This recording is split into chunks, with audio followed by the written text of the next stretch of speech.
తూర్పుగోదావరి జిల్లా కాకినాడలో ఇళ్ల పట్టాలను మంత్రి వేణుగోపాల్ కృష్ణ పంపిణీ చేశారు. ఈ సందర్భంగా మాట్లాడుతూ దేశ చరిత్రలో ఏ ప్రభుత్వం చేయని విధంగా వైసీపీ ప్రభుత్వం ఇళ్ల పట్టాలను అందజేస్తోందని తెలిపారు.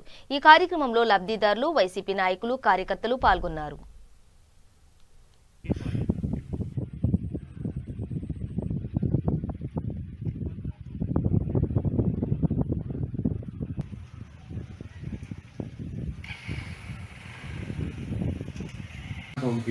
మోసం మామూలు మోసం చేశాడు, ప్రజలు మోసం చేశాడు. రాష్ట్రం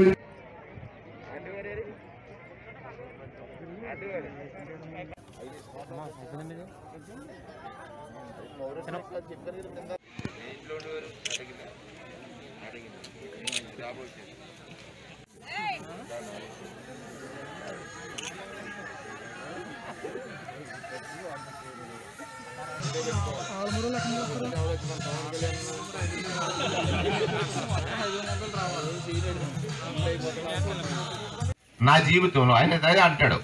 మొన్న ఒక రోజు మాట్లాడుతూ చెప్పాడు, పొద్దున్నే నేను ప్రార్థన చేసుకునేటప్పుడు, దేవా నేను ఈ రోజు ఎంతమందికి సహాయపడ్డాను, నా వల్ల ఎంతమంది బాగుపడ్డారు లేదా ఆనందపడ్డారు అనేటువంటి ఆలోచన చేస్తాడు.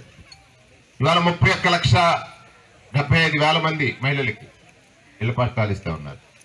మీరు ఒక్కసారి ఆలోచించండి అమ్మ, ఇక్కడికి వచ్చిన మహిళలందరూ మీ అమ్మ నాన్న, వాళ్ళ అమ్మ నాన్న, వాళ్ళ అమ్మ నాన్న, లేదా మీ భర్త అమ్మ నాన్న, మీ భర్త వాళ్ళమ్మ నాన్న, వాళ్ళమ్మ నాన్న, అంటే తాత ముత్తాతల దాకా ఒకే ఏదో ఒక గూడు. ఆ గూడులో సంతానం పెరిగింది తప్ప సంపాదన పెరగలేదు. ఆ సంతానం పెరిగిన తర్వాత సంపాదన పెరగని వాడికి శాపం పేదరికం అవుతుంది. ఆ పేదరికాన్ని పెంచారు. ఎందుకని? అప్పుడు చిన్నప్పుడు ఒక నానుడు ఉండేది, వయసులో సంపాదన అయిన ఉండాలి, అయితే సంతానమైన ఉండాలి. సంపాదన లేని వాడికి సంతానమే సంపాదన, సంపాదన లేని వాడికి సంతానమే ఎక్కడుందో నీకు చూపిస్తున్నావు.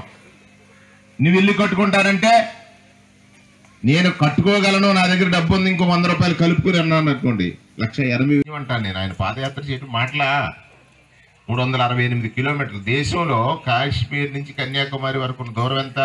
3,480 కిలోమీటర్లే. కానీ ఈయన 3,680 కిలోమీటర్లు నడిచాడు, ఇంకో 200 ఎక్కువ. దేనికోసం?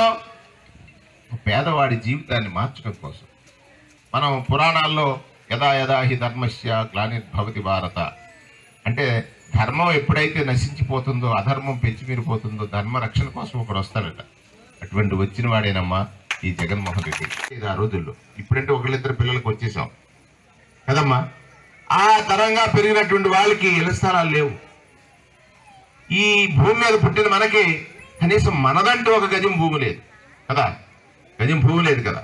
ఇవాళ 72 గజాలు నీకు ఇస్తున్నాడంటే నువ్వు పూజించే దేవుడు రూపంలో వచ్చిన వాడు కదా ఈ జగన్మోహన్ రెడ్డి, మన ముఖ్యమంత్రి. ఇక్కడ నిన్ను నువ్వు ఏదైనా చేసి ఉండొచ్చు, నీకు ఇచ్చిన దేవుడిని ఖచ్చితంగా నువ్వు ఆరాధించాల్సినటువంటి అవసరం ఉంది. మనకు చాలా మంది వస్తారు ఊళ్ళో, మన కులం వాడు, మన మతం వాడు. ఎవడు కులము, ఎవడు మతం?